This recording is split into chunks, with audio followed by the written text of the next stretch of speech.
Bonjour Monsieur Gérard Gingembre.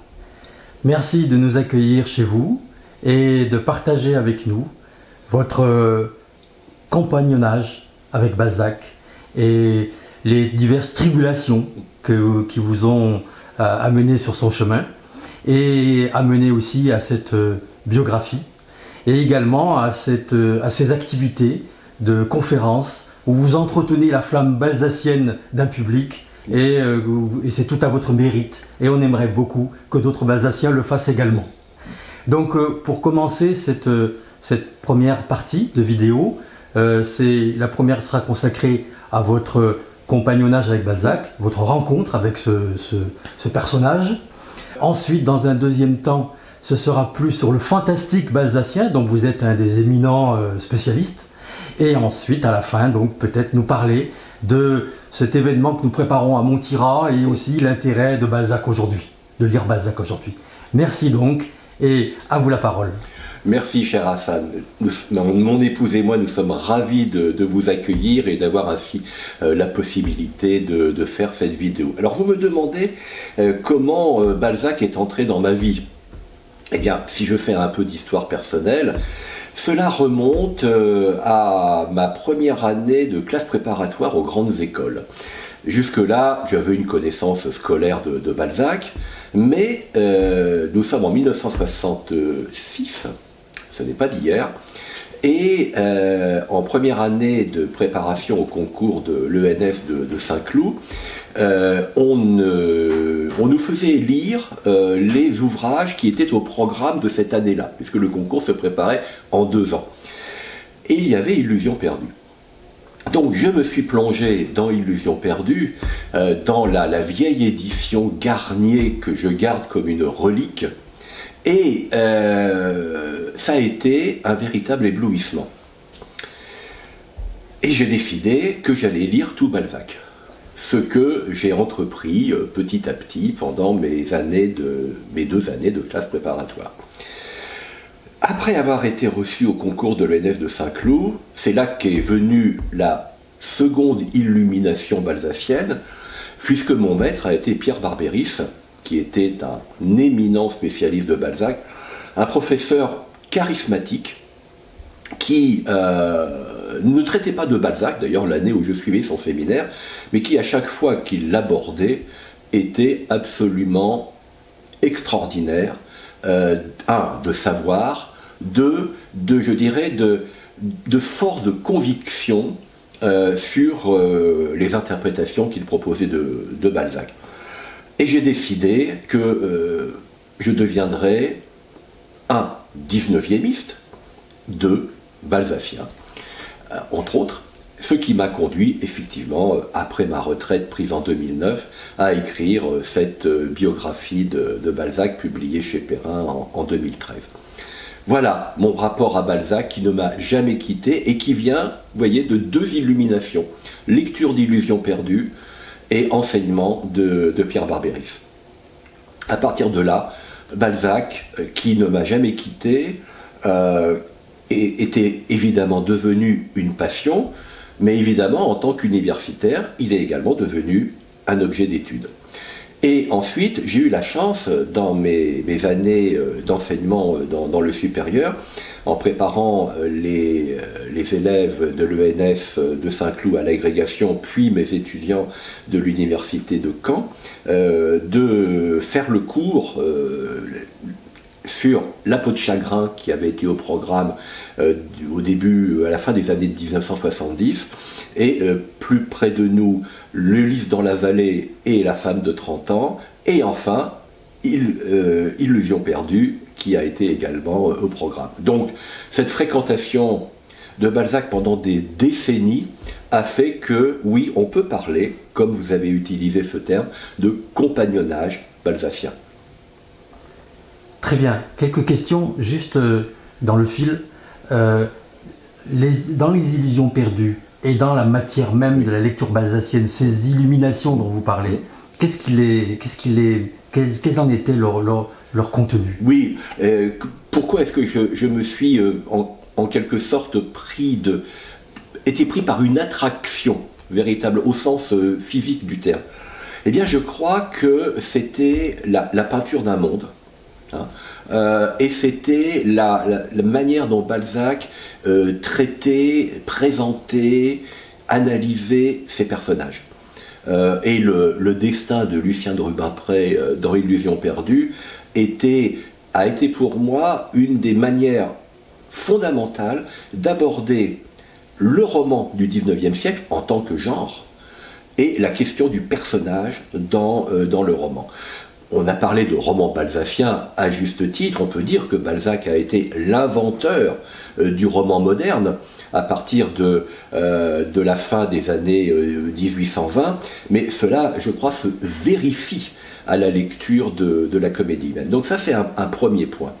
Le deuxième point, ça a été dans la deuxième partie, Un grand homme de province à Paris, la description de Paris. La description du monde parisien, et tout particulièrement du monde journalistique, m'a véritablement séduit et a conforté chez moi le goût que j'avais déjà, qui était le goût de l'histoire, mais de la représentation de l'histoire par le roman. Car au départ, quand j'ai préparé le concours de l'ENS, je ne me destinais pas à l'enseignement de la littérature. Je voulais être un historien. Et si je n'ai pas été historien, alors est-ce un bien, est-ce un mal? Je ne vais pas refaire mon histoire, mais si je n'ai pas été historien, c'est parce que dans le lycée où j'étais, qui était le lycée Fédère de Lille, la préparation à l'option histoire-géographie avait été supprimée quand je suis arrivé en deuxième année de préparation du concours. Et donc je me suis trouvé devant un choix cornélien, changer de lycée pour aller dans une classe préparatoire où l'option histoire-géo était préparée, ou rester au lycée Fédère et préparer avec l'option qui venait juste après dans mes goûts, c'est-à-dire l'option lettres modernes. Sachant qu'à l'époque, vous pouviez, après avoir réussi le concours, basculer dans la spécialité que vous auriez peut-être choisi autrement. Et donc je me suis dit, si tu as le concours, tu deviendras un spécialiste d'histoire après. Et puis c'est ce que je n'ai pas fait, parce que je me suis vraiment pris de passion pour la littérature en général, celle du XIXe siècle en particulier. Mais j'ai toujours gardé cette volonté de conjuguer l'analyse littéraire et la contextualisation historique. De ce point de vue-là, Balzac est un auteur véritablement idéal.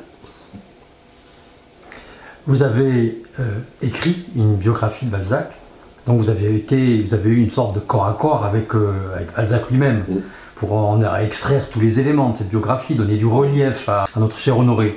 Et comment s'est passée cette écriture de la biographie? Alors, dans un premier temps, j'avais écrit pour la collection Découverte Gallimard un Balzac qui s'intitulait Le Napoléon des lettres. Les difficultés que j'avais rencontrées pour écrire ce livre ont été encore amplifiées pour l'écriture d'une biographie plus ample et non illustrée, puisque le principe de Découverte Gallimard, c'est évidemment une profusion d'illustrations, mais la biographie pour Perrin n'en comporte pas. Pourquoi? Parce que c'est très difficile d'écrire une biographie d'écrivain. Vous ne pouvez pas vous contenter, je mets des guillemets, à ce verbe, de raconter une vie. Vous devez situer l'écrivain, non pas simplement dans son temps, mais dans le contexte de l'activité littéraire de son temps. Depuis les éditeurs, jusque l'environnement intellectuel, plus largement culturel, dans lequel se situe cet auteur. Et ensuite, même si vous parvenez à faire cela, se pose la question de savoir quelle place allez-vous accorder dans une biographie d'écrivain à l'œuvre qu'il a écrite. Or, chez Balzac, vous ne pouvez pas séparer la création littéraire des préoccupations qui sont celles du romancier dans son rapport au monde. dans son rapport à la société, dans son rapport à l'histoire. Donc c'est très difficile de le faire. Je ne sais pas si j'y suis parvenu, mais en tout cas, ce défi-là a été ma motivation principale. Et j'ai choisi comme fil directeur, afin d'essayer de lier tous ces aspects d'une manière aussi claire que possible pour le lecteur, car, petite parenthèse, si vous écrivez une biographie d'un auteur, c'est pour que le lecteur soit attiré par l'auteur et ait envie de le lire après. Sinon, je ne vois pas très bien à quoi ça peut servir. Donc ce fil directeur, ça a été la question d'argent. Comment est-ce que Balzac, non pas écrit en fonction de l'argent, mais écrit en fonction de la condition matérielle de l'écrivain de son temps, surtout que Balzac n'a pas d'autres ressources que l'écriture. Donc il est confronté à cette condition moderne de l'écrivain. Donc, condition moderne, problématique historique. Qu'est-ce que c'est que l'écrivain dans une société post-révolutionnaire et post-impériale? Problématique de la production littéraire, ce qui veut dire comment l'édition fonctionne, quels sont les différents supports du texte littéraire, le livre, le journal, etc. La nécessité de la production au sens presque industriel du terme du texte, de sa réception, etc., etc. Donc si on arrive à faire tenir tout cela ensemble d'une manière aussi cohérente et surtout le plus clairement possible pour le lecteur, c'est une entreprise qui est, j'ai utilisé le terme de défi, c'est un défi et c'est une véritable stimulation pour écrire une biographie. Tout à fait, on la voit à votre côté là. Oui, là voilà. Vous la montrez, tout à fait. Donc elle n'est pas très épaisse parce que oui. Faire une biographie en 2 ou 3 volumes, ça décourage un petit peu le lecteur. Et j'ai essayé de condenser autant que faire se peut ce qu'on peut, non pas ce qu'on sait de Balzac, parce que dans ce cas-là il m'aurait fallu des milliers de pages, mais de condenser ce qui me paraissait le plus significatif pour un lecteur contemporain. Et insister justement, et c'est une autre perspective que j'ai essayé de développer, insister sur la modernité de Balzac, non pas au sens de modernité littéraire, mais au sens du rapport que l'on peut faire entre ce que nous vivons, ce que nous voyons, et ce que Balzac a écrit. Et de ce point de vue-là, Balzac est un auteur éminemment moderne. Pour illustrer un peu ce caractère plus personnel et affectif, quelles sont les dimensions chez Balzac qui vous ont catalysé, qui ont catalysé votre intérêt, qui ont quelque part ému et créé cet attachement à cet auteur? 3 choses, je pense. La première, c'est la peinture de la passion chez Balzac. Non pas simplement la passion amoureuse, mais la passion du savoir, la passion de la création, la passion de l'ambition, etc. Et Balzac est le grand romancier de la passion au XIXe siècle. Ensuite, l'analyse, la capacité d'analyse que Balzac peut faire des mécanismes de la société. La mise en évidence chez Balzac des dessous, des côtés obscurs, des coulisses. Il y a un titre de Balzac qui me paraît être très révélateur d'un des romans de la comédie humaine, c'est l'envers de l'histoire contemporaine. Balzac est un romancier de l'envers, il vous fait comprendre. Et peut-être la troisième chose qui m'a véritablement attiré chez lui, c'est cette volonté balzacienne de faire du roman l'encyclopédie du XIXe siècle. Et la manière dont il arrive à combiner le romanesque et le savoir. Alors, certains ont critiqué Balzac en disant qu'il y avait des digressions ou voire des tartines, terme péjoratif qui était utilisé dans le journalisme à l'époque. Eh bien, moi je ne suis pas d'accord avec ces critiques-là, parce que l'intérêt du roman chez Balzac, c'est d'être premièrement un dévoilement, deuxièmement une explication, troisièmement une critique.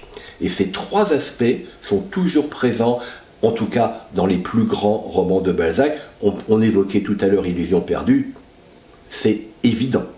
Illusion perdue est une fresque du 19e siècle, des années 1820, mais dont la pertinence va bien au-delà de cette époque historique.